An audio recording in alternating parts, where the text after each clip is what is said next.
నేను సైతం ప్రజారాజ్యపు సేవకుడినై సేవ చేస్తాను.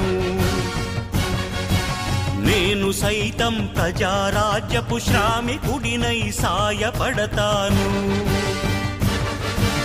నేను సైతం ప్రజారాజ్యపు సైనికుడినై పోరు సలిపేను.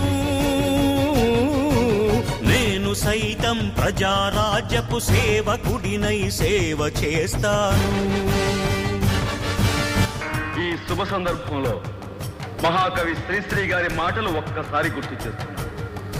స్వాతంత్ర్యం